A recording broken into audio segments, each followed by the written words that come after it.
Isa sa mga pangunahing transportasyon sa Metro Manila ang MRT at hiling ngayon ng mga pasahero, lalo na yung mga nasa graveyard shift sa trabaho, i-extend sana ang oras ng operasyon ng tren. Posible naman kaya yan? Ang sagot ng MRT sa unang balita ni Darling Kai. Mula Makati City, araw-araw sumasakay si Nesi ng MRT papasok sa trabaho niya sa isang BPO company sa Quezon City. Pero dahil alas 3 na ng madaling araw natatapos ang shift niya, bus na ang sinasakyan niya pa uwi.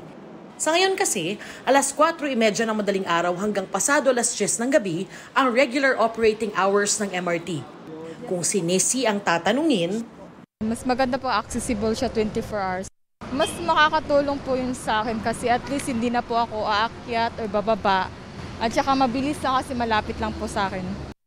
Ganyan din ang hiling ni Angelica na madaling araw ang pasok, kaya hindi niya na rin inaabutang magbukas ang MRT. Better kung 24 hours din siya. Magbe-benefit po siya lalo na kapag working ka kasi may mga working na 24 hours din yung trabaho mo. So mas nakakatulong siya lalo na pag mahal na may bilihin. Mas mura kasi yung MRT. Hindi na yan bagong sentimiento. Marami ng pasahero ang dati pa ay humihiling na sana i-extend ang operasyon ng MRT. Sagot naman ng Department of Transportation, hindi kaya.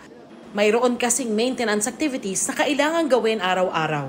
Yung mga train natin, ini-ensure natin from the tracks through the signaling and then the power, lahat po yan chine-check natin para reliable ang ating train operations.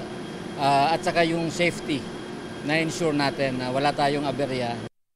Nandito ako sa MRT 3D po sa North Avenue, Quezon City. Pagkatapos ng operating hours, dito dinadala yung lahat ng tren ng MRT 3 para inspeksyonin, linisin, kumpunihin kung meron mang sira. Lahat ng mga paghahanda na kailangan gawin para sa isa na namang panibagong araw ng operations.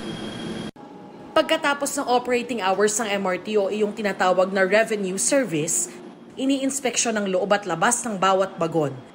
Isa-isa rin niyang nililinisan at dinidisinfect. Kung may sira, kukumpunihin. Pag ma-delay po ng konti yung isa, apektado po yung iba. So kailangan po natin na as per time schedule, masunod natin. Para sa susunod na araw, yung ating operation, hindi rin maantala. Hindi pa raw kaya ng Pilipinas ang 24 oras na operasyon ng mga tren tulad sa ibang bansa. May limitasyon pa raw kasi tayo sa infrastruktura. Sa kanila, maraming linya pwedeng yung isang linya, papatayin mo muna for maintenance at dadaan siya sa kabila. Tayo po, iisa lang po ang linya natin. Ayon pa sa pamunuan ng MRT, nakaplano na ang mga susunod na hakbang para mas komportable ang pagbiyahe ng commuters.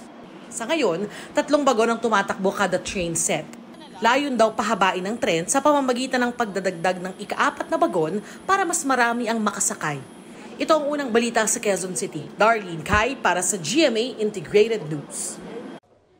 Igan, mauna ka sa mga balita. Mag-subscribe sa GMA Integrated News sa YouTube. Sa mga kapuso abroad, subaybayan nyo kami sa GMA Pinoy TV at sa www.gmanews.tv.